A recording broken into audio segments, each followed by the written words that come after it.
Bismillahirrahmanirrahim. Assalamu alaikum. Dear students, we are back with lecture number 29. I am Asif Munir, teaching you CSC 271 database systems. Let's start with the summary of the previous lecture. In our previous lecture, we covered a very important topic that is basically a core topic of the database systems. That was the normalization process, and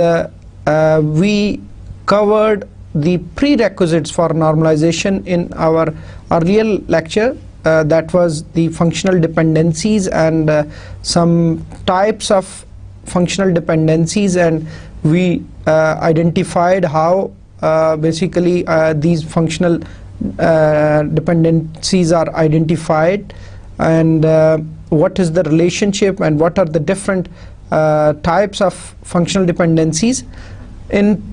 our previous lecture, we discussed the normalization process, and we applied this process with an example of the Dream Home case study, and we discussed in detail that we have several different forms, normal forms, and each normal form has certain conditions, and then we validated each relation against these normal forms to validate or verify that it is not violating that particular normalization form. So we also studied or learned how to basically remove those violations if they exist for a particular normal form. We discussed in detail about the first normal form, how basically the two approaches exist to convert a relation from an unnormalized form to a normalized form. Then we talked about the second normal form, that by removing the partial dependencies from a relation, we bring that, or we transform that relation into a second normal form. And likewise, the third normal form is basically obtained by removing the transitive dependencies within that particular relation. Then we also discussed some inference rules of for the functional dependencies, that how by knowing certain functional dependencies, some other functional dependencies can be inferred from these functional dependencies. And finally, we discussed the Bayes code normal form, that is you can say a stronger form of the third normal form. As I discussed in my previous lecture, that any database that is in third normal form, then it is considered, or it is assumed that the relations will be in a well structured manner, and there are very rare chances of redundancy. But to ensure that there are no hidden redundancies present in the relations, you must go till BCNF, Bayes code normal form. Let's start with the today's lecture, and we see that how what we will basically cover in this lecture. In today's lecture, I will present you an example for the normalization. Again, we will start, we will take a sample relation from the Dream Home case study, and we will apply this normalization process till BCNF, and after that we will follow some remaining activities that were in basically logical database design. So let's start with the today's lecture. In summary, let's quickly go through again the definition of each normal form. If we talk about first normal form states that a relation in which the intersection of each row and column contains one and only one value. So I hope you remember that by the property of the relation, that a relation must contain a single value in a cell. We have discussed this in detail. The second normal form says a relation that is in first NF and every non-primary key attribute is fully functionally dependent on the primary key. And when we talked about the general definition of the normalization and specifically for the second normal form, then we said that every non-primary key attribute is fully functionally dependent on the candidate keys. Okay, the third normal form says that a relation that is in first normal form and second normal form and in which no primary key attribute is transitively dependent on the primary key. And for the general definition of the third normal form, we say that every non-primary key attribute, no non-primary key attribute of a relation is transitively dependent upon the candidate keys in that particular relation. And finally, Boy's code normal form says that a relation is in BCNF if and only if every determinant is a candidate key. So before starting our discussion with the example, let's summarize the normalization process and take some important consideration from this process. So first of all एक चीज़ जो मैं आपको पहले बताना चाहता हूँ वो ये है कि जैसे नॉर्मलाइजेशन के बारे में हमने कहा था कि normalisation is a step by step technique और approach that is applied on each relation in the database. So एक चीज़ आपने जहन में रखनी है कि मसलन हमने पहला ये है कि अननॉर्मलाइज्ड अगर हमारा रिलेशन था तो we have to bring that और transform that relation into the first normal form. अब जब वो फर्स्ट नॉर्मल फॉर्म में आ गया है तो सेकंड नॉर्मल फॉर्म की अपनी कुछ कंडीशंस हैं. तो सेकंड नॉर्मल फॉर्म स्टेट्स कि पहली बात ये है कि आपका रिलेशन फर्स्ट नॉर्मल फॉर्म में उसका होना ज़रूरी है. फिर उसके बाद आपने क्या करना है कि जो सेकंड नॉर्मल फॉर्म की अपनी कंडीशन है वो फिर आपने देखनी है कि कहीं उसकी वायलेशन नहीं हो रही. इसी तरह जो थर्ड नॉर्मल फॉर्म है इट सेज कि जी अब देखें सेकंड नॉर्मल फॉर्म जब आपका कोई भी मतलब डेटाबेस या रिलेशन जितने भी हैं सेकंड नॉर्मल फॉर्म में आ जाते हैं तो इट मींस कि जी सारे वो फिर सेकंड नॉर्मल फॉर्म में. और जो है जो भी डिकम्पोजिशन हुई उसके नतीजे में जो आपके रिलेशंस बने तो मतलब बाज़ रिलेशंस तो हो सकता है फर्स्ट नॉर्मल फॉर्म से डायरेक्ट बजाय सेकंड नॉर्मल फॉर्म में कन्वर्ट होने के थर्ड नॉर्मल फॉर्म में ही चले जाएं. ठीक है, तो ये हमने लास्ट टाइम भी देखा था. अब जो थर्ड नॉर्मल फॉर्म है वो ये कहती है कि जी पहली बात कि उसको फर्स्ट नॉर्मल फॉर्म में भी रिलेशन को होना चाहिए, सेकंड नॉर्मल फॉर्म में भी होना चाहिए, प्लस फिर थर्ड नॉर्मल फॉर्म की जो कंडीशन है वो वायलेट नहीं होनी चाहिए. तो हमने देखा कि जो हमारा नॉर्मलाइजेशन का प्रोसेस है that is step by step approach जो है जो कि अप्लाई की जाती है रिलेशंस के ऊपर. ऑन दी अदर हैंड अगर हम बायस कॉर्ड नॉर्मल फॉर्म की बात करें तो इसमें हम ऐसी नहीं देखते चीज़ के मैं पहले ये नहीं कहता कि फर्स्ट या सेकंड या थर्ड में होना इसका ज़रूरी है. तो मतलब ये एक थोड़ी सी डिफरेंट अप्रोच थी, एक स्ट्रॉन्गर अप्रोच थी थर्ड नॉर्मल फॉर्म की ही. तो इसमें हमने कल भी ये चीज़ कंक्लूड की थी कि जो कोई भी रिलेशन जो थर्ड नॉर्मल फॉर्म में है इट इज़ नॉट नेसेसरी कि वो बायस कॉर्ड नॉर्मल फॉर्म में भी हो, लेकिन एक रिलेशन जो कि बायस कॉर्ड नॉर्मल फॉर्म में है वो उसके लिए मतलब कंफर्म है कि वो जो है वो थर्ड नॉर्मल फॉर्म में भी मस्ट होगा. तो आई होप कि ये थोड़ा सा हमने रिव्यू कर लिया ताकि आपको दोबारा चीज़ें ज़रा रिफ़्रेश हो जाएं और फिर आज हमें जो है वो एग्जाम्पल करने में जो है वो आसानी हो.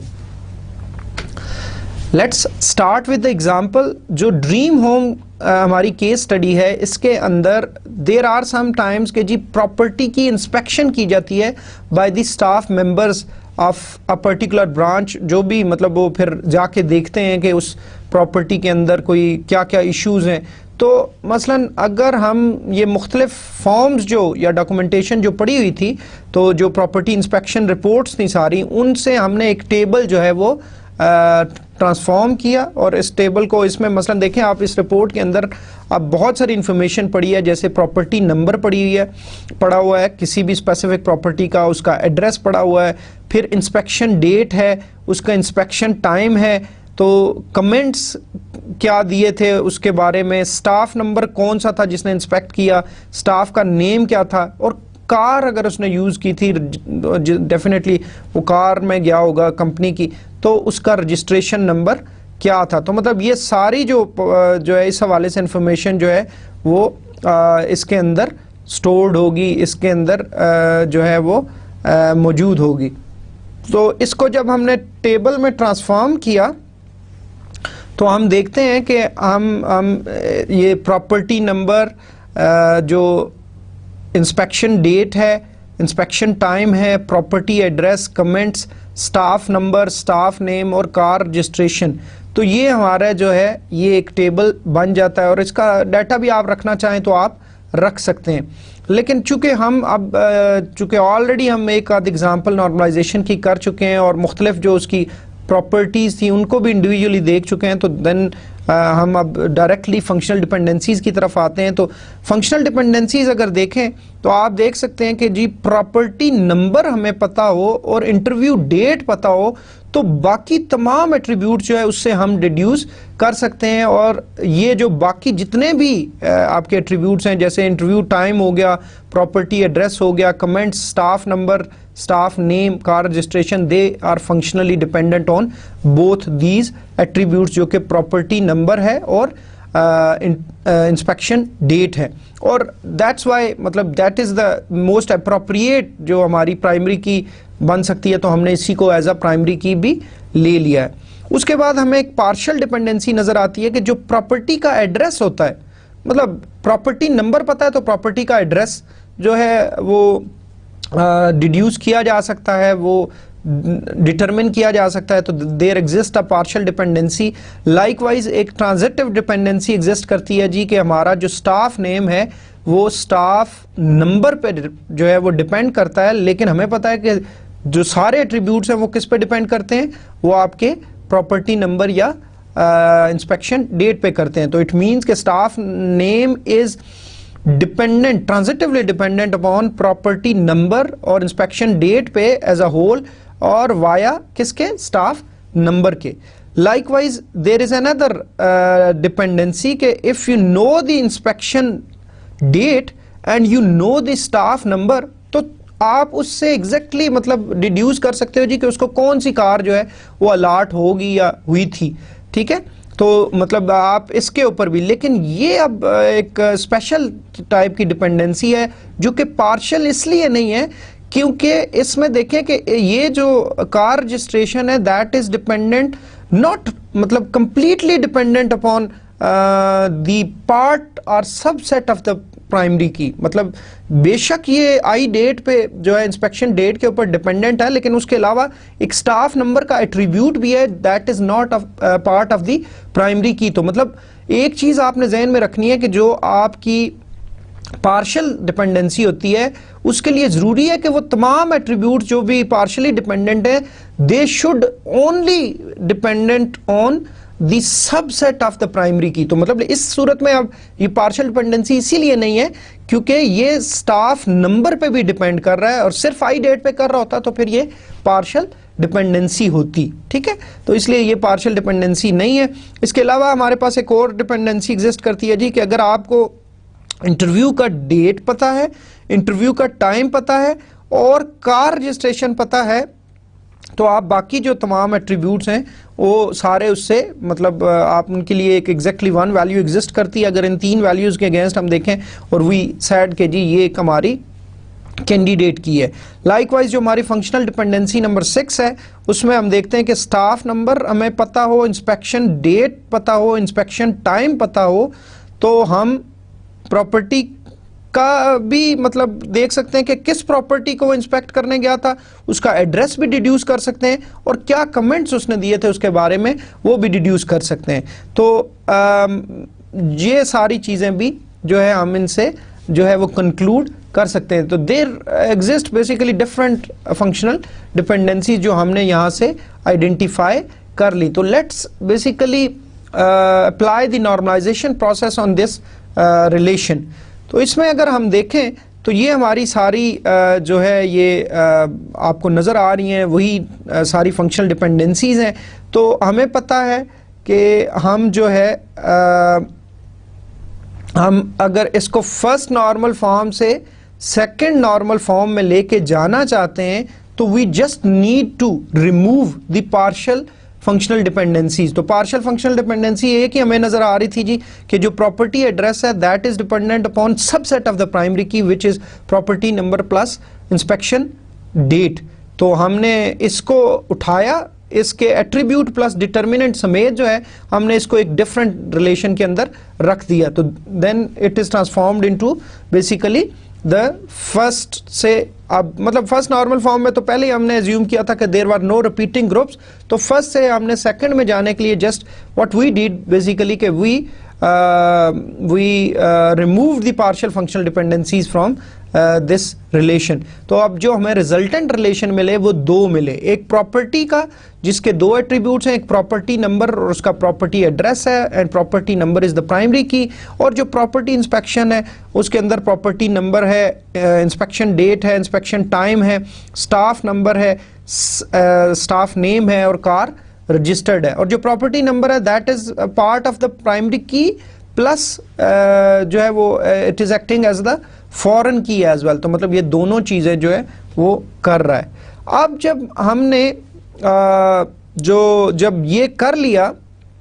तो अब हमने क्या करना है कि दोबारा जो है फंक्शनल डिपेंडेंसीज जो है हम इसमें से एक्सट्रैक्ट करेंगे जी कि क्या है। तो हम देखते हैं कि हमारे पास दो रिलेशंस है। जो प्रॉपर्टी का रिलेशन है दैट इज मतलब ऑलरेडी जैसे मैंने आपको बताया कि बाज़ औक़ात जब आप डिकम्पोजिशन करते हो तो कुछ आपके रिलेशन जो है वो डायरेक्टली थर्ड एनएफ या मे बी बीसीएनएफ में भी चले जाएं, ठीक है। तो ये प्रॉपर्टी का जो रिलेशन है इसमें तो कोई इशू है ही नहीं, ये बीसीएनएफ में है। जो प्रॉपर्टी इंस्पेक्शन है उसकी दोबारा अगर हम देखें जो हमारी फंक्शनल डिपेंडेंसीज है तो पहली फंक्शनल डिपेंडेंसी भी हमें नजर आती है, ठीक है, वही वाली है। जो FD3 है that is still the same, वही जो ट्रांजिटिव डिपेंडेंसी है। जो FD4 है वो भी पहले वाली है, लेकिन जो FD5 और FD6 है वो अब जो पहले थी उनसे मॉडिफिकेशन होगी। मॉडिफिकेशन इसलिए होगी कि जो प्रॉपर्टी एड्रेस है वो अब निकल गया है। और इसी तरह जो है आपका स्टाफ नेम जो इसमें से जो आपका फंक्शनल डिपेंडेंसी 6 है उसमें से भी आपका जो है प्रॉपर्टी एड्रेस उन दोनों में से जो है वो निकल गया है, क्योंकि वो एक अलग टेबल में स्टोर हो गया है। तो अब वो इधर मजीद मतलब चूंकि है ही नहीं वो एट्रीब्यूट, तो अब वो इस पे डिपेंडेंट नहीं होगा। तो मतलब थोड़ी सी मॉडिफिकेशन है। तो अब हमें पता है कि सेकंड नॉर्मल फॉर्म से थर्ड नॉर्मल फॉर्म में जाने के लिए हमें क्या करना पड़ता है, we just need to remove the transitive dependencies. तो ट्रांजिटिव डिपेंडेंसी हम कैसे रिमूव करते हैं कि जी हम उस टेबल को एक और टेबल बनाते हैं और उस टेबल में वो एट्रीब्यूट्स आते हैं जो ट्रांजिटिवली डिपेंडेंट होता है किसी के ऊपर, और उसका डिटर्मिनेंट भी उसके अंदर रख देते हैं। तो हम क्या करेंगे कि हम स्टाफ का अलग से एक टेबल बना देंगे और स्टाफ के टेबल के अंदर हमारा स्टाफ नंबर होगा और स्टाफ नेम होगा। प्रॉपर्टी का टेबल हमारे पास पहले ही था, और जो प्रॉपर्टी इंस्पेक्ट का टेबल है उसके अंदर अब जो है मजीद एट्रीब्यूट्स कम हो गए हैं। उसमें प्रॉपर्टी नंबर रह गया, इंस्पेक्शन डेट है, इंस्पेक्शन टाइम है, कमेंट्स हैं, स्टाफ नंबर है और कार रजिस्ट्रेशन है। लेकिन स्टाफ नेम अब जो है वो एक अलग एट्रीब्यूट में चला गया है। And if you want to know about the staff name तो आपका स्टाफ नंबर की जो प्राइमरी फॉरेन कीज में है उसके थ्रू आप जो है वो स्टाफ नेम जो है वो कोई भी डिटरमिन कर सकते हैं उस रिलेशन में से स्टाफ के। अब अगर देखें तो स्टिल हमारा ये जो रिलेशन है इसके अंदर अभी भी अपडेट एनॉमलीज एग्जिस्ट कर सकती हैं जो प्रॉपर्टी इंस्पेक्ट का है। मिसाल के तौर पे ये है कि आप किसी भी एक पर्टिकुलर स्टाफ नंबर के लिए एक पर्टिकुलर डेट पे उसकी जो कार रजिस्ट्रेशन है उसको अगर आप चेंज करना चाहते हैं तो you need to basically modify that और update that at multiple places. ठीक है जी, एक जगह पे नहीं करना पड़ेगा, आपको मल्टीपल जगहों पे करना पड़ेगा। कि मसलन आप किसी पर्टिकुलर स्टाफ मेंबर के लिए जो है वो आप इंस्पेक्शन के जो उसकी एक किसी डेट के लिए जो है अगर आप कार जो उसको जो अलॉट होनी है वो जो है उसका अगर रजिस्ट्रेशन नंबर चेंज करना चाहें तो यू विल सी कि जी आपको मल्टीपल जगहों पे मॉडिफिकेशन करनी पड़ती है। तो it means there exist update anomalies. अब उसको आप जो है करना अगर है तो फिर आप क्या करोगे कि आप जो है आप दोबारा जो है फंक्शनल डिपेंडेंसीज रीवैल्यूएट करोगे उसके अंदर, ठीक है जी। तो आपने प्रॉपर्टी का रिलेशन आपका जैसे मैंने बताया BCNF में चला गया, स्टाफ का रिलेशन BCNF में चला गया। अब जो आपकी फंक्शनल डिपेंडेंसी 1 है वो भी मॉडिफाई हो गई जी कि आपका प्रॉपर्टी नंबर और आपका जो इंस्पेक्शन डेट है उसके ऊपर डिपेंड कर रहे हैं, inspection time, comment, staff number, car registered. Functional dependency 4 वही वाली है और फंक्शनल डिपेंडेंसी 5 और फंक्शनल डिपेंडेंसी 6 में भी जो है हम देखते हैं कि जी थोड़ी बहुत मॉडिफिकेशन हुई है। तो ये नई डिपेंडेंसीज हैं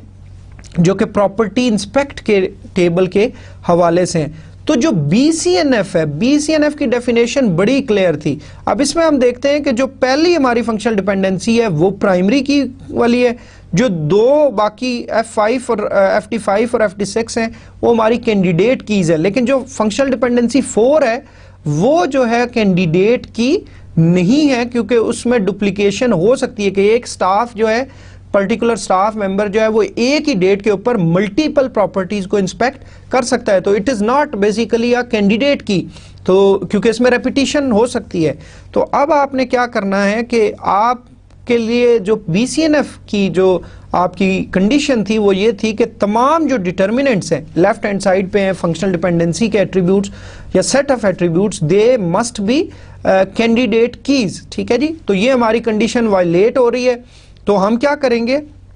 कि जो इस किस्म के डिटर्मिनेंट्स हैं जो कि कैंडिडेट की नहीं है, हम उनको उठा के जो है हम बेसिकली एक अलग टेबल में रख लेंगे और फिर अगर कोई हमारे फॉरेन कीज के लिए उसको इंक्लूड करना है तो वो हम कर लेंगे। तो हम देखते हैं कि हम FD4 को उठा के एक अलग टेबल में रख देते हैं, तो we come up with 4 tables. तो हमारे पास जो है एक प्रॉपर्टी का टेबल जो कि मैंने पहले ही बताया आपका ऑलरेडी, ये पहले स्टेप में ही जो है फर्स्ट से जब हम सेकंड में जा रहे थे तो BCNF में चला गया, जब हम सेकंड नॉर्मल फॉर्म से थर्ड नॉर्मल फॉर्म में जा रहे थे तो स्टाफ का रिलेशन आया, तो उसको जब वो भी BCNF में चला गया। और जो इंस्पेक्शन प्रॉपर्टी इंस्पेक्शन थी वो जो है उसको फिर आगे हमने डिकम्पोज किया थ्रू BCNF। तो हमें दो रिलेशंस मिले, एक इंस्पेक्शन का जिसमें प्रॉपर्टी नंबर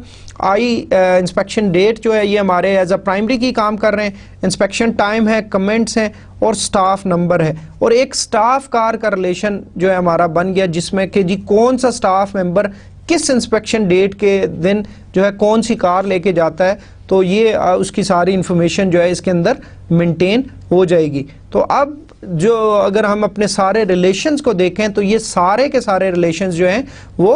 जो है BCNF तक नॉर्मलाइज्ड हैं। तो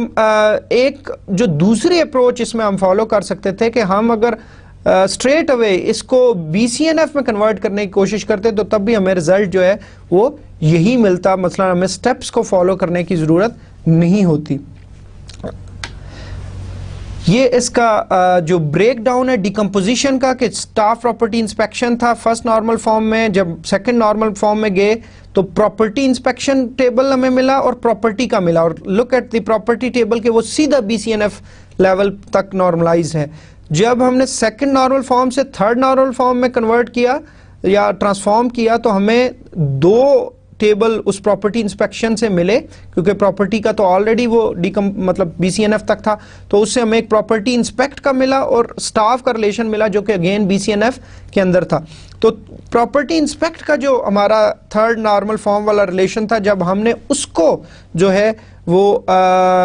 डिकम्पोज किया तो हमें दो रिलेशंस मिले, एक स्टाफ कार का और एक इंस्पेक्शन का, और अब हमारे जो चारों के चारों रिलेशंस हैं वो सारे जो है वो BCNF तक नॉर्मलाइज हो गए हैं। तो आई होप कि आपको ये नॉर्मलाइजेशन का प्रोसेस जो है वो अच्छे तरीके से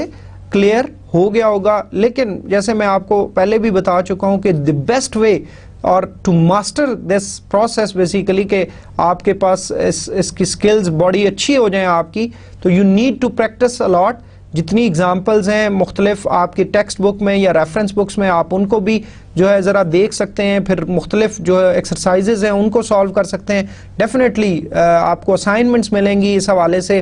तो आप अपने स्किल्स को इस हवाले से बेहतर कर सकते हैं। लेकिन अगर आपको कोई भी किसी किस्म के कोई मज़ीद क्वेश्चंस होते हैं तो आप राब्ता कर सकते हैं, और इसी हवाले से कुछ भी जो आप मज़ीद जो है इसमें बेहतरी करना चाहें कि आप जितने ज़्यादा एग्ज़ाम्पल्स देखना चाहें, चाहे आप गूगल से देखें या मुख्तलिफ इंटरनेट से आप रिसोर्सेज से आप इसको अगर देखें तो आप अपने इन स्किल्स को बेहतर कर सकते हैं। अब जैसा कि हमने काफ़ी जगहों पे स्विच किया था कि जैसे हम लॉजिकल डाटा मॉडल जो कि हमारा चैप्टर नंबर 16 था, जब हमने लॉजिकल डाटा मॉडल शुरू किया या लॉजिकल डेटाबेस डिज़ाइन का प्रोसेस हमने स्टार्ट किया, तो from chapter 16 we jumped to the chapter 13 basically, जो कि नॉर्मलाइजेशन का था, और उसी के बाद फिर हमने एडवांस नॉर्मलाइजेशन के कुछ कॉन्सेप्ट्स भी जो है वो पढ़े। लेकिन कीप इन माइंड कि we are back to the chapter number 16 that is logical database design methodology, और हम वही जो प्रोसेस हमारा था कि how to basically build a logical data model. तो अगर इफ़ यू रिमेंबर कि जी आफ्टर कंसेप्चुअल डेटाबेस डिज़ाइन हमारा जो आउटपुट थी वो क्या था, हमारा कंसेप्चुअल डाटा मॉडल था, और उस कंसेप्चुअल डाटा मॉडल को फिर हमने कन्वर्ट किया था या मैप किया था या उससे ट्रांसफॉर्म किए थे हमने relations for logical data model. और फिर जो अगला हमारी एक्टिविटी थी वो ये थी कि हमने इन रिलेशंस को वैलिडेट करना है, और वैलिडेशन जो रिलेशंस की होती है वो किसके थ्रू होती थी, नॉर्मलाइजेशन के थ्रू होती थी। That's why we studied these chapters. और अब चूंकि हम कर चुके हैं ये काम, तो अब हम वापस जो है इसी एक्टिविटी पे आ गए हैं। तो हम देखेंगे कि जो फर्दर हमारी आगे एक्टिविटीज़ हैं या स्टेप्स हैं उनको हम देखेंगे कि उसमें क्या क्या जो है वो परफॉर्म किया जाता है। तो अगले हमारे जो स्टेप्स हैं उसमें आप देखें कि वैलिडेट रिलेशंस यूजिंग नॉर्मलाइजेशन। अब हमने बड़ी डिटेल से देख लिया कि हमारे पास जितने भी रिलेशंस होंगे जो कि हमने ट्रांसफॉर्म किए थे from conceptual data model into the logical data model, तो अब हम उनके ऊपर नॉर्मलाइजेशन का प्रोसेस जो है वो यूज़ कर सकते हैं ताकि हम उनको जो है वो वैलिडेट कर सकें। उसके बाद जो अगला हमारी एक्टिविटी है that is validate relations against user transactions, again very important, जो कि हमने कंसेप्चुअल डाटा मॉडल में भी किया था कि हमने ये देखना है कि अब जो हमने रिलेशन बनाए तो कोई भी ट्रांजैक्शन जो हमारी हैं वो मैनुअली अगर हम उन पे उनसे उसका रिजल्ट चाहते हैं वो एग्जीक्यूट हो सकती है मैनुअली या नहीं, कि आया कि जी मतलब ऐसे रिलेशंस ऐसे एट्रीब्यूट्स हैं जिनसे हम कोई भी डाटा जो एक्सट्रैक्ट करना चाह रहे हैं वो मिल जाएगा। उसके बाद हम इंटीग्रिटी कॉन्स्ट्रेंट्स को चेक करेंगे कि अब जिस तरह हमने उधर इंटीग्रिटी कॉन्स्ट्रेंट्स लगाए थे कंसेप्चुअल डाटा मॉडल के अंदर, अब वो हमने लॉजिकल डाटा मॉडल में भी वो देखने। इसी तरह हम रिव्यू करेंगे logical data model with the user, और फिर हम merge logical data model into the global data model, that is an optional step, हम उसको भी देखेंगे। And finally we will check for the future growth. तो हम इन सारी एक्टिविटीज़ को ब्रीफली जो है हम देख लेते हैं कि इनमें क्या क्या एक्टिविटीज़ परफॉर्म होती हैं। अब कीप इन माइंड कि जो नॉर्मलाइजेशन है ये हमारा जो मतलब अब लॉजिकल हमारा डेटाबेस डिज़ाइन है that might not be the final design. क्यों? क्योंकि अभी आज जब हम फिजिकल डेटाबेस डिज़ाइन पढ़ेंगे तो हम देखेंगे कि ये जो हमने इतना प्रोसेस नॉर्मलाइजेशन का अप्लाई किया और हो सकता है कि परफॉर्मेंस की वजह से हमें ये नॉर्मलाइजेशन का प्रोसेस जो है वो रिवर्स करना पड़े। लेकिन कीप इन माइंड कि ये रिकमेंडेशन है कि आपके जो रिलेशंस हैं या आपका जो डेटाबेस है that should be at least in third normal form, ताकि आपकी अपडेट एनॉमलीज कम से कम हो या आपके स्ट्रक्चर्स जो आपके रिलेशंस है वो वेल स्ट्रक्चर्ड हो। कीप इन माइंड कि जो नॉर्मलाइजेशन का प्रोसेस है, एक नॉर्मलाइज डिज़ाइन जो है is robust and free of the update anomalies. हमारा इसका ऑब्जेक्टिव यही था कि हम अपडेट एनॉमलीज को जो है वो करना चाहते थे, रिमूव करना चाहते थे। और कीप इन माइंड कि जो पुराने हमारे मतलब जैसे पहले आज से पहले हमारे कंप्यूटर्स होते थे वो जो है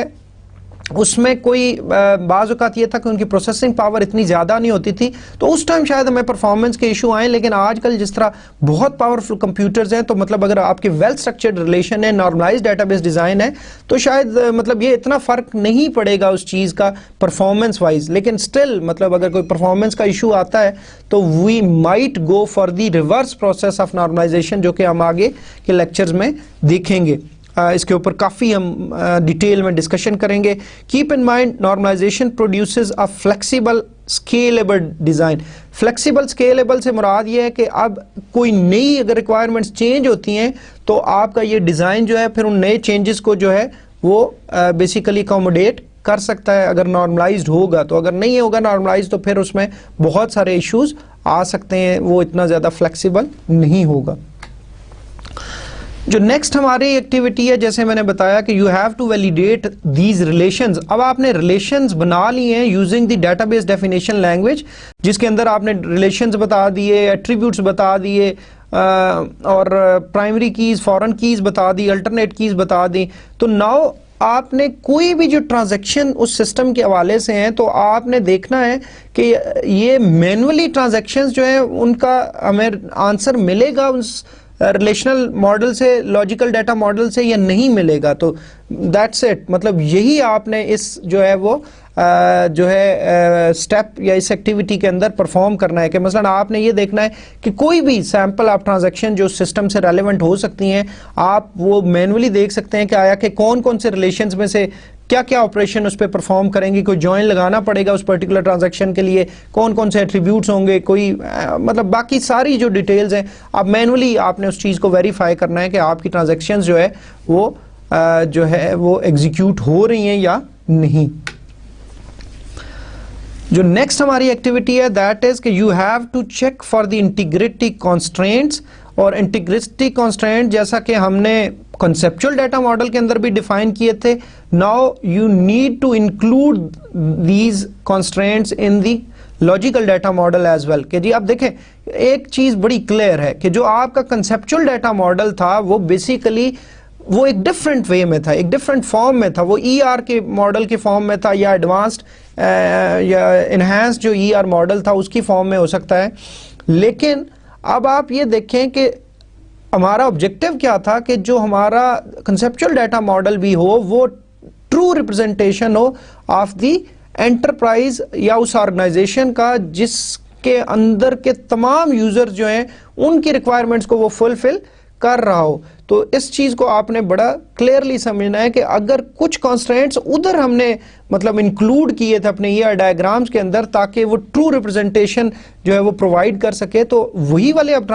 जो आपके कॉन्स्ट्रेंट्स हैं वो अब आपने लॉजिकल डेटाबेस डिज़ाइन में भी जो है वो इंक्लूड करने, ताकि फिर जब हम उसको फिजिकल डेटाबेस डिज़ाइन में लेके जाएं या इम्प्लीमेंट जब करें तो वो सारी चीज़ें उन समेत हम करें, ताकि अगेन जो हमारा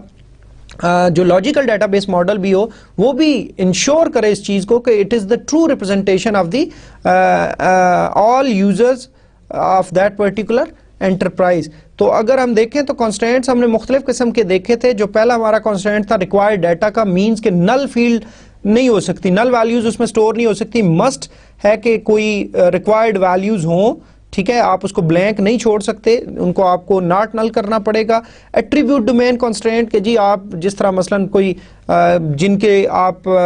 डोमेन्स डिफाइन कर सकते हैं, आप डोमेन डिफाइन करते थे कि जी इसकी डाटा टाइप क्या होगी, और कोई अगर लिमिटेड वैल्यूज़ हैं तो वो आप में भी लिस्ट भी प्रोवाइड कर सकते थे। इसी तरह हम मल्टीप्लिसिटी हमने देखा था कि उधर हम ये डायग्राम में हम शामिल करते थे कि एक जो हमारा एंटिटी टाइप की एक अकरेंस है वो दूसरी एंटिटी की कितनी अकरेंसेस के साथ उसकी एसोसिएशन है, जैसे 1 to 1 या 1 to many या many to many था। तो अब उसी चीज़ को हमने लॉजिकल डाटा मॉडल के अंदर कैसे जो है वो रिप्रेजेंट करना है। हमने एंटिटी इंटीग्रिटी कॉन्स्ट्रेंट जो है, हमें पता है कि हमारा बड़ा मेजर कॉन्स्ट्रेंट है और that is in the form of the primary की, तो हम किस तरह उसको जो है वो रिप्रेजेंट करेंगे। रेफरेंशियल इंटीग्रिटी कॉन्स्ट्रेंट को हमने वेरीफाई करना है या उसको इंक्लूड करना है। और रेफरेंशियल इंटीग्रिटी आपको पता है कि जी फॉरेन की या तो नल हो सकती है या जो उसकी पेरेंट टेबल में जो उसकी वैल्यूज हैं उनमें से ही कोई वैल्यू हो सकती है। लेकिन अब आपने उसमें देखना है कि जो रेफरेंशियल इंटीग्रिटी है, कि फर्ज करें अगर पेरेंट में से कोई चीज डिलीट होती है, कोई वैल्यू डिलीट होती है, तो उसका इम्पैक्ट जो है वो चाइल्ड रिलेशन के ऊपर क्या होगा। कि हमने, अगर आपको याद हो तो हमने एसक्यूएल के अंदर जो है ये सारी चीजें हम ऑलरेडी बड़ी डिटेल के साथ पढ़ चुके हैं। जैसे हमने कहा था कि अगर पेरेंट में से कोई चीज डिलीट की जाती है, कोई उस फॉरेन की वैल्यू, तो हम उसको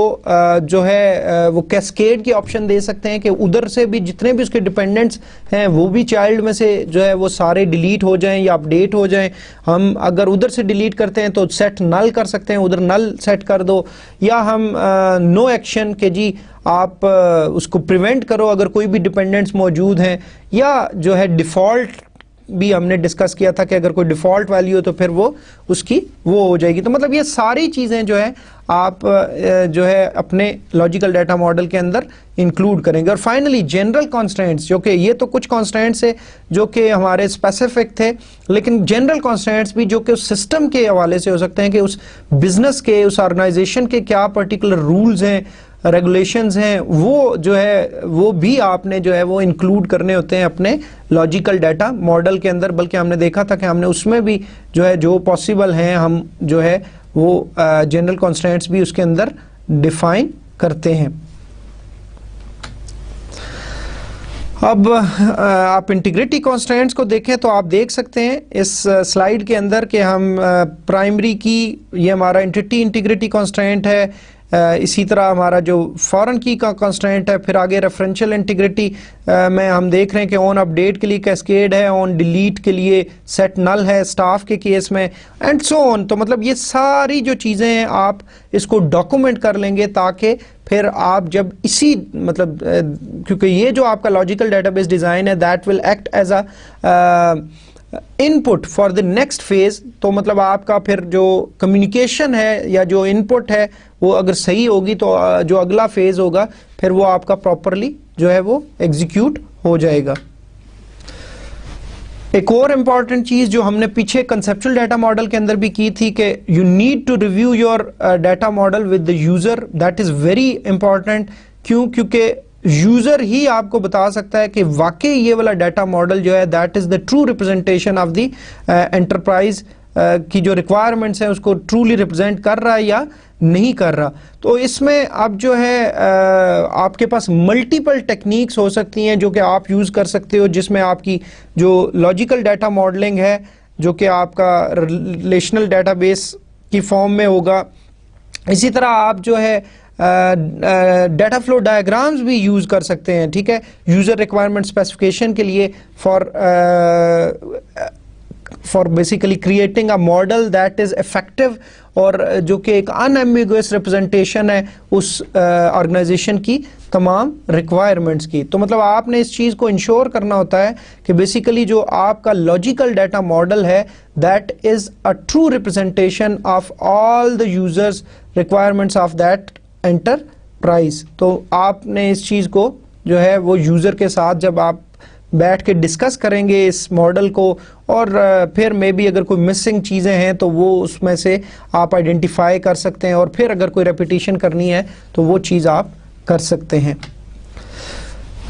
द नेक्स्ट स्टेप इज कि जी you need to basically merge logical data model into global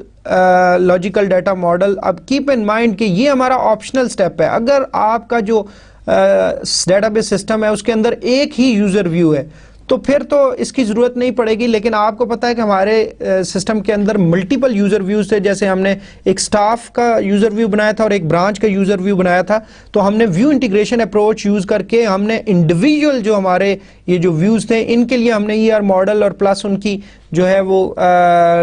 detail जो थी वो हमने कलेक्ट की थी, और फिर इनको हमने ट्रांसफॉर्म किया जब लॉजिकल डाटा मॉडल में। तो अब हमारे पास दो डिफरेंट मॉडल्स हैं अलग अलग, लेकिन जो हमारा जो ये इंडिविजुअल मॉडल्स हैं ये कंप्लीट ऑर्गेनाइजेशन को रिप्रेजेंट नहीं कर रहे। तो जब आपने कंप्लीट ऑर्गेनाइजेशन को रिप्रेजेंट करना है तो you need to basically merge both these models into a global model, ठीक है जी। तो आपने हमेशा याद रखना है कि जी आपका जो ये मर्जिंग का प्रोसेस है ये उसी सूरत में होगा जब आपके पास मल्टीपल यूजर व्यूज हैं और आपने व्यू इंटीग्रेशन अप्रोच यूज की हुई है। अब डेफिनेटली जब आप ये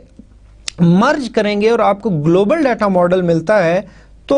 आपका थोड़ा सा काम और इस तरह बढ़ जाता है कि आपको बहुत सारी एक्टिविटीज में भी दोबारा उसके ऊपर परफॉर्म करनी पड़े जो कि आपने इंडिविजुअल लॉजिकल डाटा मॉडल्स के ऊपर जो है वो की थी, ताकि उनकी जो एक्यूरेसी है या करेक्टनेस है या उनको वेरीफाई करने के लिए कि वो सही हैं या नहीं। तो आप फिर क्या करोगे कि merge logical data models into a global data model, और उस ग्लोबल डाटा मॉडल को फिर आप वैलिडेट करोगे कि ये आया कि ये है भी ठीक या नहीं, और finally again you can basically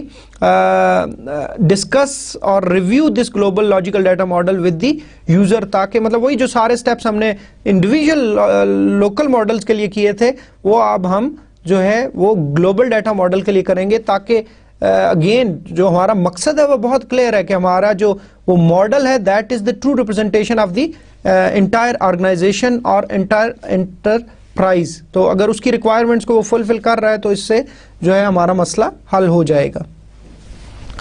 जो हमारा ये प्रोसेस है मर्ज करने का लोकल डाटा मॉडल्स को into a global data model, it could include multiple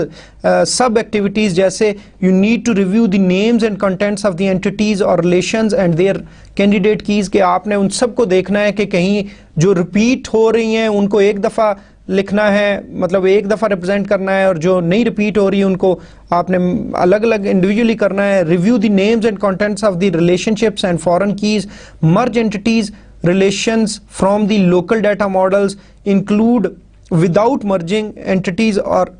relations unique to each local data model. Likewise,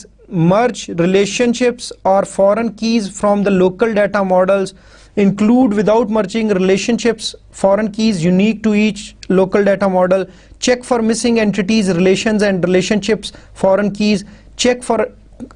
foreign keys, check integrity constraints, draw a global entity relationship diagram। तो मतलब ये सारे steps आपको जो है वो जो है बड़े केयरफुली जो है वो इनको एग्जीक्यूट करना है। और finally you need to update the documentation कि अब आपके जो इंडिविजुअल मॉडल्स नहीं है, लोकल डाटा मॉडल्स नहीं है, अब आपका एक ही ग्लोबल डाटा मॉडल है that represents the requirements of entire enterprise. The next step is कि जी again you need to validate the global data model, और वैलिडेशन से मुराद ये है कि आपको पता होना चाहिए कि जी आप फिर अगेन उस ग्लोबल जो आपका डाटा मॉडल है उसके ऊपर नॉर्मलाइजेशन अप्लाई कर सकते हो, और यू कैन इंश्योर कि जी तमाम आपकी जो ट्रांजैक्शन है वो इससे सपोर्ट हो रही हैं या नहीं। और फाइनल जो अगेन कि जी इस ग्लोबल डाटा मॉडल को you need to review it with the user, ताकि अगर कोई चीज़ मिसिंग है या यूज़र इस चीज़ को इंश्योर कर ले या गारंटी हो जाए आपको कि जी आपका ये जो ग्लोबल डाटा मॉडल है that is the true representation of the requirements of the enterprise. अब जो हमारा जो ग्लोबल लॉजिकल डाटा मॉडल है वो उसके अंदर ये रिलेशंस आएंगे, आप बुक में से इसको डिटेल से देख सकते हैं कि अब आपने जो आपके कॉमन दोनों उन लोकल डाटा मॉडल्स के अंदर रिलेशंस थे उनको हमने एक दफ़ा रिप्रेजेंट किया, और मतलब जो भी रिडंडेंट इंफॉर्मेशन थी या कोई ऐसी एंटिटीज़ जो मुख्तलिफ नाम से थी लेकिन एक ही चीज़ थी, हमने उसको एक ही उस चीज़ के थ्रू रिप्रेजेंट कर दिया है। और this is the basically summary or all the relations that are basically involved in this global logical data model। इसी तरह हम एक ग्लोबल ER डायग्राम जो है इस मॉडल के लिए एक ER डायग्राम बनाएंगे, और वो ER डायग्राम आप देख सकते हैं अपने स्क्रीन्स के ऊपर। और इसमें अब आप देखेंगे कि ये दोनों यूज़र व्यूज़, ब्रांच का भी जो कि डायरेक्टर और मैनेजर के लिए जो यूज़र्स थे उनके लिए हमने यूज़र व्यू डिफ़ाइन किया था, और एक स्टाफ का जो यूज़र व्यू है that was for supervisor and assistant. तो उन सब की जो रिक्वायरमेंट्स हैं उनको मर्ज करके हमने जो है वो एक ER डायग्राम जो है वो बना दिया। तो मतलब फ्रॉम नाउ ऑन हम एक इसको लॉजिकल डाटा मॉडल ही कहेंगे, क्योंकि अब ये हमारा एक यूनिक एक सिंगल जो है पूरी जो एंटरप्राइज है उसको रिप्रेजेंट करने के लिए जो है ये लॉजिकल डाटा मॉडल है।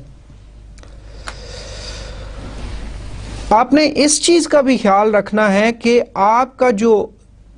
मॉडल हो, ये जो लॉजिकल डाटा मॉडल है, that should B scalable in the sense के जी आपके अगर कोई नए चेंजेस आते हैं तो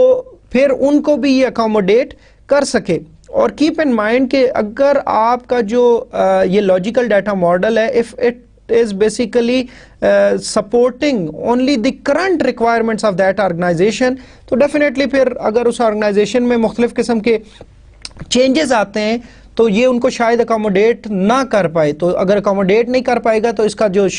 लाइफ स्पैन है वो शॉर्ट हो जाएगा। तो यू नीड टू इंश्योर कि जी आप जो है आप इसको स्केलेबल बनाएं और जो है फ्यूचर जो पॉसिबल चेंजेस आ सकते हैं, आपका जो मॉडल है that should be able to accommodate those changes. लेकिन अब ये बात बड़ी इंपॉर्टेंट है कि जो ये चेंजेस हैं ये किस तरह पता चलेंगे। It is definitely very difficult कि जी आपको अब आप कैसे, मसलन आपको जो है कैसे पता चलेगा कि इस ऑर्गेनाइजेशन के अंदर क्या फ्यूचर में चेंजेस आ सकते हैं। इवन हो सकता है ऑर्गेनाइजेशन ही बता सकती है, और ये भी हो सकता है कि उस ऑर्गेनाइजेशन के खुद अभी उस बारे में प्लान्स क्लियर ना हो कि उन्होंने फ्यूचर में क्या करना है। तो इवन अगर जब उनको भी नहीं पता तो then there is no possibility कि मतलब आप जो है, लेकिन फिर भी जो कुछ रीजनेबल हद तक जो असेस की जा सकती हैं चीज़ें वो आप कर सकते हैं। और अगर ऑर्गेनाइजेशन को पता भी है तो may be they don't allow you, ठीक है, कि वो आपको अलाउ ही नहीं करते क्योंकि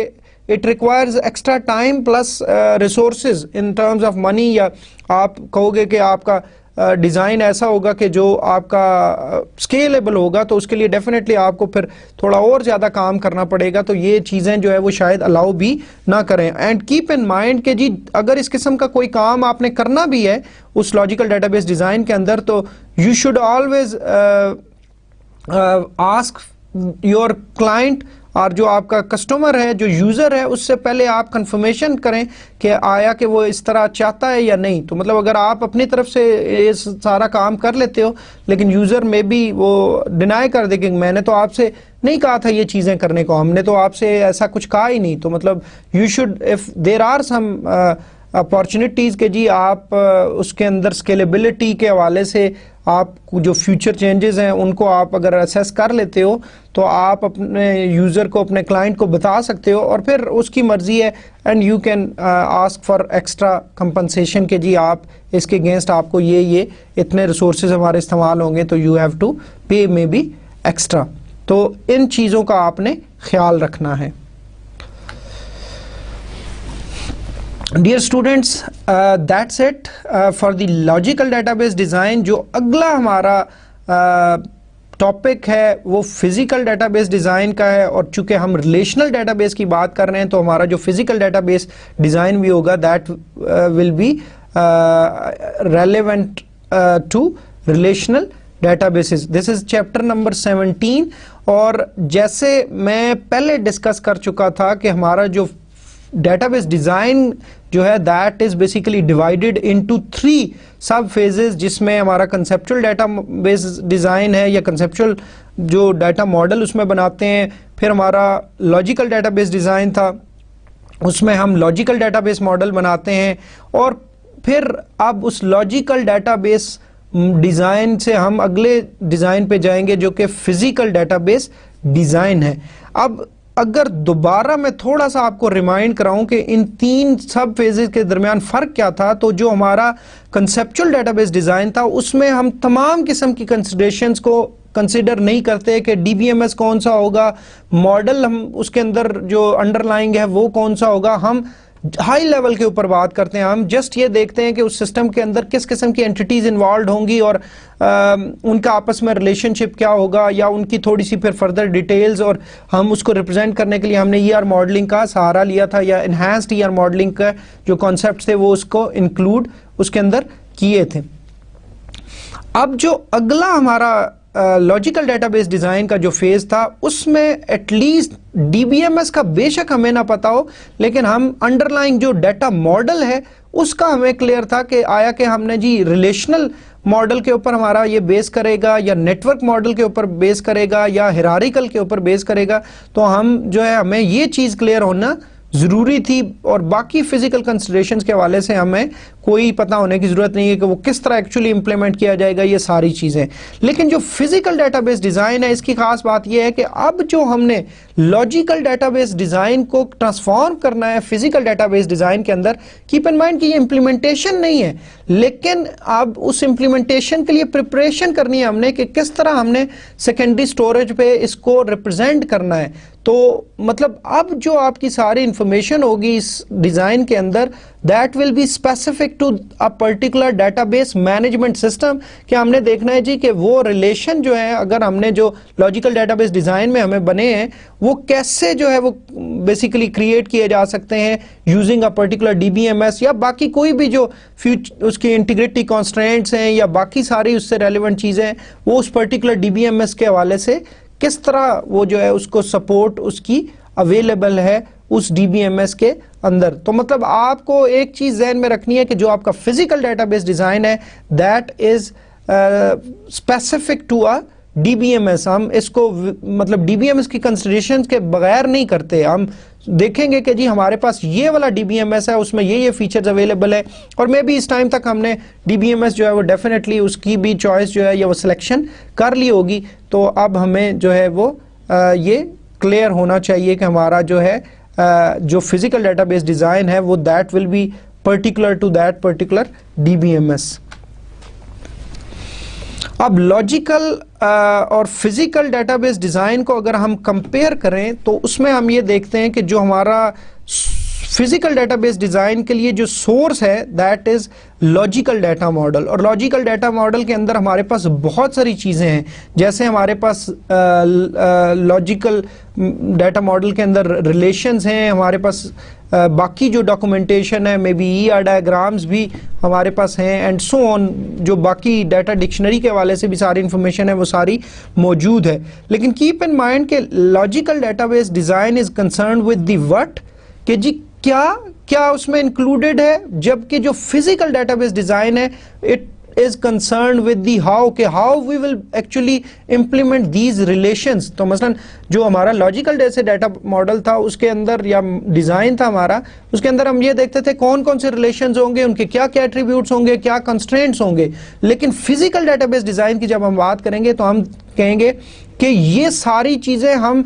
जो है वो किस तरह एक पर्टिकुलर DBMS को उस टूल के अंदर जो है हम ये रिप्रेजेंट करेंगे। तो ये हमारा हाउ से कंसर्न होता है।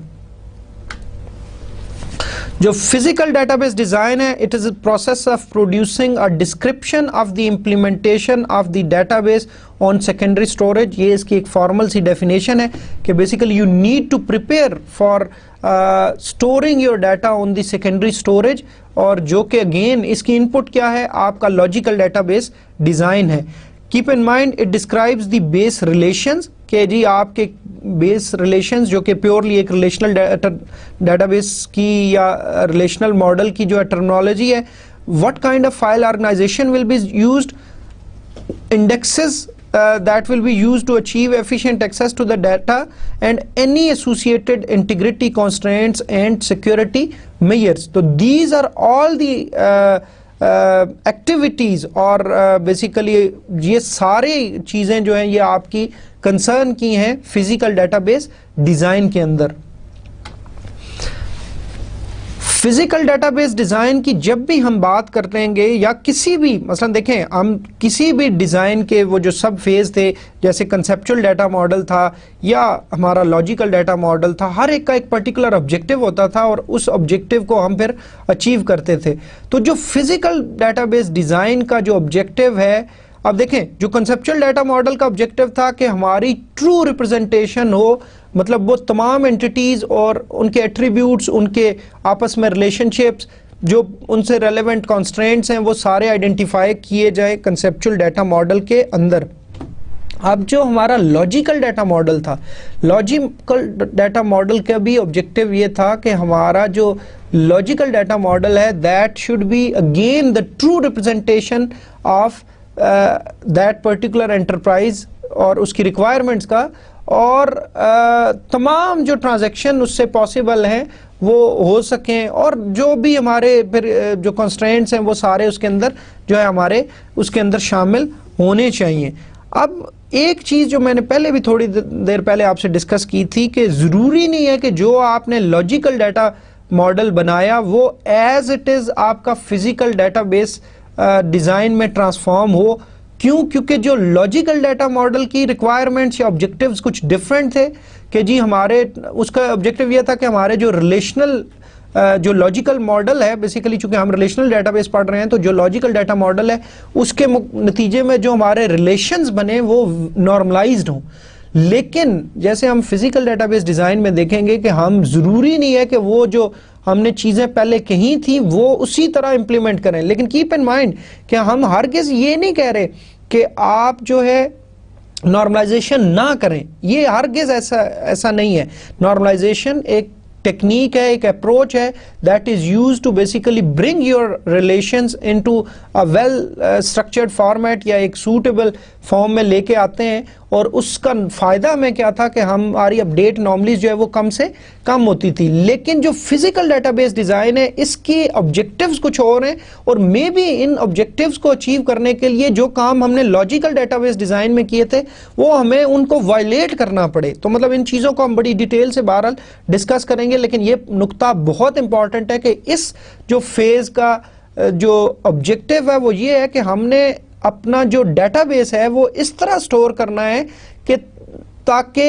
या मतलब जो उसकी स्टोरेज या एक्सेस है उस डेटाबेस की that should be in an efficient जो वे में होनी चाहिए। ठीक है कि क्विकली आपका जो है वो कम से कम, मतलब स्टोरेज के वाले से देखें तो कम से कम स्पेस ले, ठीक है, डुप्लीकेशन कम से कम हो, आपके डिस्क स्पेस कम से कम यूटिलाइज हो। और जो एक्सेस के वाले से बात है कि आप एक अगर कोई एप्लीकेशन प्रोग्राम के थ्रू कोई डाटा एक्सेस कर रहे हैं तो क्विक आपका रिस्पॉन्स हो, देर ना लगे। ये ना हो कि एक आपका एप्लीकेशन है वो कोई 3 टेबल्स में से ज्वाइन करके डाटा लेके आ रही है तो आपका बहुत ज़्यादा टाइम उसमें जो है आपको वेट करना पड़े। तो मतलब आपने जो फिजिकल डाटाबेस डिज़ाइन का ऑब्जेक्टिव होता है that is to store and access the data in an efficient way. तो मतलब ये ऑब्जेक्टिव आपके सामने होना चाहिए ताकि फिर उसके अकॉर्डिंगली अब आप देखेंगे कि बहुत सारे ऐसे काम जो कि वायलेशंस होंगी may be logical database model के हवाले से तो या डिज़ाइन के हवाले से वो हम शायद इधर कर रहे हों ताकि हमारी क्या हो कि जो हमारी एफिशिएंसी है वो इंक्रीज हो सके।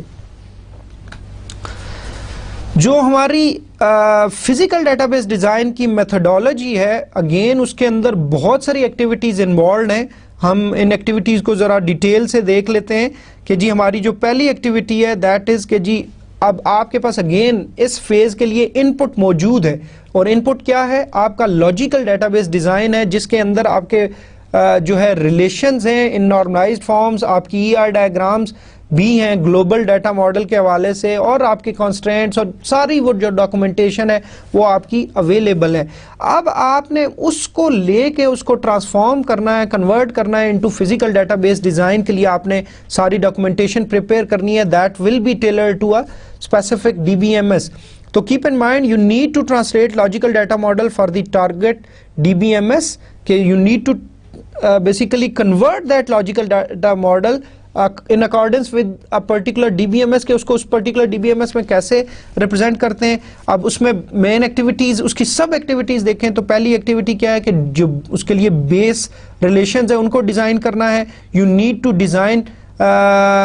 representation of the derived data कि अगर कोई आपका ऐसा डाटा है that is calculated from some existing fields of a relation या multiple relations के अंदर से, तो वो कैसे आप जो है वो मतलब रिपोर्ट्स वगैरह की सूरत में अगर आपको या इस किस्म की सिचुएशन है तो वो आप कैसे उसको रिप्रेजेंट करोगे। डिज़ाइन जनरल कंस्ट्रेंट्स, इसी तरह हम जो अगला हमारा मेजर स्टेप है दैट इज कि यू नीड टू डिज़ाइन और basically you need to decide के what kind of file organization you will be use और basically what kind of file organizations are available by that particular DBMS and what kind of indexes you will use or create। उसके अंदर हम फिर further इसकी सब activities की बात करें तो we will look for analyzing the transactions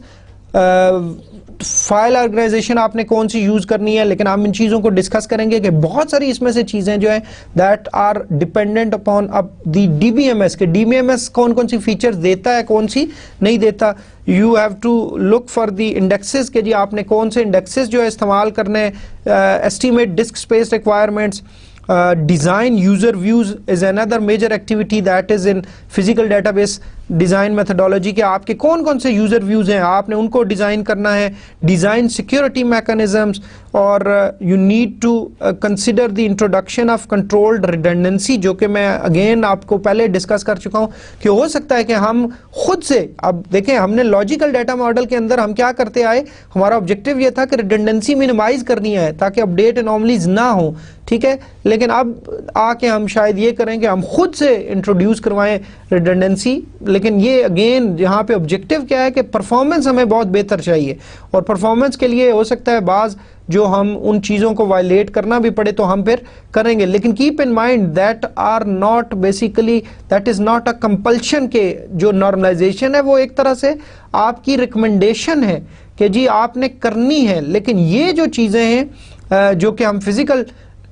database design के अंदर हम देखेंगे, मसलन जिस तरह इंट्रोडक्शन ऑफ कंट्रोल्ड रिडंडेंसी है, ये हमारी ऑप्शंस हैं, हम पे कोई ये नहीं है कि हमें ये करेंगे, मतलब it depends upon our situation, हमारा किस किस्म की रिक्वायरमेंट्स हैं, अगर वो हमें फुलफिल करती हैं, सूट करती हैं तो हम वो करेंगे, अदरवाइज मतलब ये करना ज़रूरी नहीं है। और finally monitor and tune the operational system, तो मतलब ये सारे स्टेप्स हैं जो कि हमारी आज की डिस्कशन या आज से अगले लेक्चर में जो हमारी डिस्कशन होगी वो सारी इसी के ऊपर बेस होगी। लेकिन आज के लेक्चर के अंदर जो पहली हम चीज़ देखेंगे वो ये है कि how basically this logical data model is translated to a physical data model, मतलब इन द सेंस के जी हम एक पर्टिकुलर डीबीएमएस के हवाले से किस तरह उसको ट्रांसलेट करेंगे, उसको कन्वर्ट करेंगे। तो let's start with the first activity, that is translate logical data model for the target DBMS. The first thing is कि you need to design the base relations.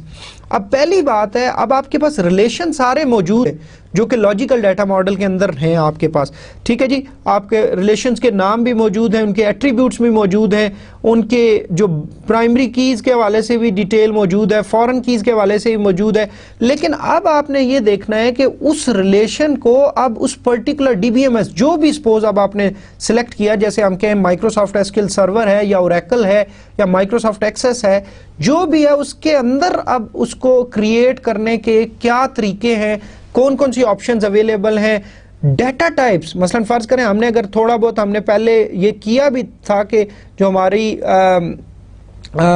ये एट्रीब्यूट है इसकी डोमेन ये होगी, तो अब हमने ये देखना होगा कि वो एक्चुअली मतलब कौन कौन सी डाटा टाइप्स अवेलेबल हैं जो कि उस पर्टिकुलर डीबीएमएस के हवाले से उसका नाम में भी डिफरेंट हो, जैसे कैरेक्टर है, वेरिएबल कैरेक्टर है, एन कैरेक्टर है या एन वेरिएबल कैरेक्टर है, एंड सो ऑन, नंबर के लिए इंटीजर है, स्मॉल इंटीजर है। तो मतलब अब हमारी जो हमारा फोकस होगा that will be according to that particular DBMS होगा कि अब कोई भी रिलेशन या फॉरेन की कॉन्स्टेंट कैसे लगाया जाता है, जो प्राइमरी की कॉन्स्टेंट है वो इस डीबीएमएस में कैसे इन्फोर्स किया जाता है, एंड सो ऑन। तो मतलब ये सारी चीज़ें जो हैं आपने इधर कंसिडर करनी है। जो अगली हमारी चीज़ है that is design representation of the derived data. अब important is कि जी how basically you represent the derived data using a particular DBMS के उस DBMS के अंदर कैसे वो derived data जो वो represent किया जाता है। एक और जो important question इसके अंदर आ सकता है कि जी आया कि you will basically store those derived fields या आप उनको हर टाइम कैलकुलेट करोगे, मसलन क्योंकि ये बाज़ वक़्त होता है कि आप जो ऐसी फील्ड्स होती हैं जो कि डिराइव्ड होती हैं उनको आप नॉर्मली स्टोर नहीं करते, लेकिन again this is a decision that you need to make कि जी मसलन देखिए स्टोर अगर कर लेते हैं तो वो स्पेस थोड़ी सी एक्स्ट्रा हमारी जो है वो वेस्ट होती है या उसमें यूटिलाइज होती है, और अगर आप उसको कैलकुलेट करते हैं तो उसमें हमारा प्रोसेसिंग ओवरहेड बढ़ जाता है। तो अब आपने ट्रेड ऑफ जो है वो फाइंड आउट करनी होती है कि जी हाँ जी, हम थोड़ी सी स्पेस जो है वो वेस्ट होना ओके है, लेकिन हम ये नहीं चाहते कि हमारा प्रोसेसिंग ओवरहेड बढ़े, क्योंकि हर दफ़ा जब उस डिराइव्ड एट्रीब्यूट को एक्सेस किया जाएगा तो वो कैलकुलेशन होगी, और मतलब अगर वो मल्टीपल टेबल्स में से डाटा आ रहा है तो दैट कुड मतलब टेक मोर टाइम, उसमें से आपकी एफिशिएंसी फिर डिग्रेड होने का अंदेशा होता है। तो मतलब आपने इन सारे फैक्टर्स के ऊपर जो है वो देखना होता है। मसलन अगर आपकी स्टोर्ड फील्ड जो है वो लिमिटेड है, कोई बहुत बड़ी फील्ड नहीं है, और उसके मुकाबले में वो जो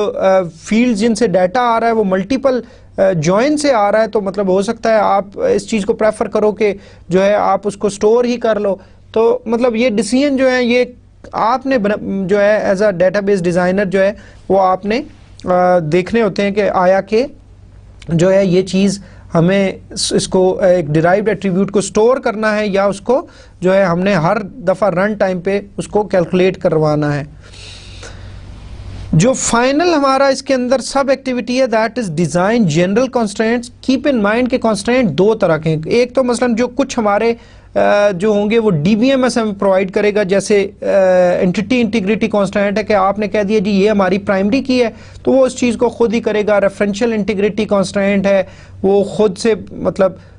वो इन चीज़ों को इंश्योर करेगा। ये कुछ उस मॉडल के हवाले से कॉन्स्टेंट हैं, ठीक है। मसलन जैसे रिलेशनल मॉडल हम फॉलो कर रहे हैं या रिलेशनल डाटाबेस कर रहे हैं तो ये कॉन्स्टेंट उससे स्पेसिफिक हैं। लेकिन जो हमारे कुछ कॉन्स्टेंट ऐसे हो सकते हैं जो हमारी उस ऑर्गेनाइजेशन से स्पेसिफिक हो सकते हैं। तो इस किस्म के कॉन्स्टेंट्स भी जो है हम देखेंगे कि किस तरह उनको इम्प्लीमेंट किया जाता है या इन्फोर्स किया जाता है basically in that particular DBMS। तो ये आपने जो है ये इसका भी ख्याल रखना होता है। डियर स्टूडेंट्स, अब इस जो है इस सारी डिस्कशन के बाद अब आप ये देखें कि आपका जो सारा जो ये फिज़िकल डेटाबेस डिज़ाइन का जो पैटर्न है इसमें आपने ये देखना होता है कि मसलन आपने जो लॉजिकल डाटा मॉडल को कन्वर्ट किया है वो किस जो है आपके जो है वो DBMS के हवाले से है। तो मतलब आपने इसके अंदर अभी फर्दर बहुत सारी डिस्कशन हो सकती है कि मसलन आपने जो है वो किन किन और चीज़ों का ख्याल रखना है, लेकिन हमारी कोशिश ये होगी कि हम जस्ट ब्रीफली जो है ना मतलब शॉर्टली चीज़ों को रिव्यू करें और देखें कि इस जो हमारी इस डिज़ाइन का फेज़ जो है इसके हर जो स्टेप के अंदर हर एक्टिविटी के अंदर एक्चुअली मतलब फोकस किस चीज़ के ऊपर होता है। मतलब ये बहुत इम्पॉर्टेंट चीज़ें हैं, इसमें बहुत सारी और छोटी छोटी चीज़ें भी होती हैं जिनका आपको ख्याल रखना पड़ता है। लेकिन हम जो स्ट्रेटजी हमारी है कि हम बेसिकली जो मेजर चीज़ें हैं उनको फोकस कर रहे हैं, बहुत हम इन डेप्थ डिटेल के अंदर नहीं जा रहे। तो अगर आज को जो हमारा लेक्चर है इसको हम सम अप करें कि आज हमने क्या क्या चीज़ें कवर की, तो उसमें हम ये देखते हैं कि हमारा जो पहला काम हमने किया कि वो हमने नॉर्मलाइजेशन का जो प्रोसेस है वो दोबारा उसको देखा। Let's start with the summary कि जी हम नॉर्मलाइजेशन का प्रोसेस हमने दोबारा रिवाइज किया यूजिंग एन एग्जांपल, ताकि हमें मज़ीद जो है वो क्लियर हो जाए ये। और जैसे मैंने कहा कि आप अगर इसको मज़ीद जो है वो मास्टर करना चाहते हैं तो आप क्या करें कि आप जो है इसकी जितनी ज़्यादा प्रैक्टिस आपसे हो सकती है, जितनी ज़्यादा एग्जांपल्स आप कर सकते हैं और मुख्तलिफ एक्सरसाइजेज़ को जो है वो परफॉर्म करके आप इसको बेहतर कर सकते हैं। उसके बाद जैसे मैंने बताया आपको कि चूँकि हम लॉजिकल डेटाबेस डिज़ाइन का फेज़ जो है वो कवर कर रहे थे, तो हम वापस जो है इस चैप्टर के बाद जो है हमने वापस जंप किया और जो हमारी रिमेनिंग एक्टिविटीज़ या स्टेप्स रह गए थे लॉजिकल डेटाबेस डिज़ाइन के अंदर वो हमने बड़ी डिटेल के साथ उनको मतलब काफ़ी डिटेल के साथ देखा। लेकिन चूँकि फ़िज़िकल जो डेटाबेस डिज़ाइन है ये इसकी बहुत इन डेप्थ डिटेल्स में हम नहीं जाएंगे। हम कोशिश करेंगे कि जो मेजर हाई लेवल की चीज़ें हैं कोशिश तो ये होगी कि मतलब सारी चीज़ें ही कवर की जाएं, लेकिन जो बहुत इन डेप्थ डिटेल्स हैं शायद इतना टाइम अब हमारे पास नहीं है, तो हम उसको मतलब और वैसे भी ये चीज़ें आप जो है चूँकि ये किसी पर्टिकुलर DBMS के हवाले से हैं तो मतलब ये आपके प्रैक्टिकल पोर्शन में भी आएंगी, और आप अगर इनको मज़ीद एक्सप्लोर करना चाहते हैं तो आप जो वो पर्टिकुलर DBMS है उसकी डॉक्यूमेंटेशन या फिर आप जो इंटरनेट है उसका जो है उसका यूज़ भी कर सकते हैं। उसके बाद आज हमने फिज़िकल डेटाबेस डिज़ाइन जो है उसको हमने स्टार्ट किया, और फिज़िकल डेटाबेस डिज़ाइन के अंदर हमने सिर्फ एक एक्टिविटी कवर की जो कि ये था कि हम how basically we translate the logical data model for a particular target DBMS के जी हमारा उस DBMS में कैसे हम बेस रिलेशंस क्रिएट करेंगे, वो कैसे क्रिएट किए जाते हैं, कोई डाटा टाइप्स उसकी डिफ़ाइन करनी है, डोमेन डिफ़ाइन करनी है, कॉन्स्ट्रेंट्स डिफ़ाइन करने हैं, या उस हवाले से जितनी भी चीज़ें हैं वो सारी हमने देखी। फिर दूसरी जो है वो इम्पॉर्टेंट चीज़ हमने देखी कि जी हम कोई भी जो हमारे वो कॉन्स्ट्रेंट हैं उसके अंदर जो है वो हम जो है वो कैसे जो है रिप्रेजेंट करते हैं इस पर्टिकुलर DBMS के अंदर। तो नेक्स्ट जो हमारा लेक्चर होगा इंशाअल्लाह उसके अंदर हम फिज़िकल डेटाबेस डिज़ाइन की जो रिमेनिंग एक्टिविटीज़ हैं उसको बड़ी डिटेल के साथ जो है वो कोशिश करेंगे कि कवर करें, और फिर उसके बाद जो आखिरी हमारे 2 लेक्चर हैं उसके अंदर हम ट्रांजैक्शन मैनेजमेंट को, जिसमें 2 फर्दर और बड़े उसके सब टॉपिक्स इम्पॉर्टेंट हैं, हम उसको भी कवर करने की कोशिश करेंगे। डियर स्टूडेंट्स, इसके साथ ही आज का लेक्चर जो है वो यहाँ पे इख्तिताम पजीर होता है। अगले लेक्चर के लिए इंशाअल्लाह अगले लेक्चर के साथ फिर हाजिर होंगे। अस्सलामु अलैकुम।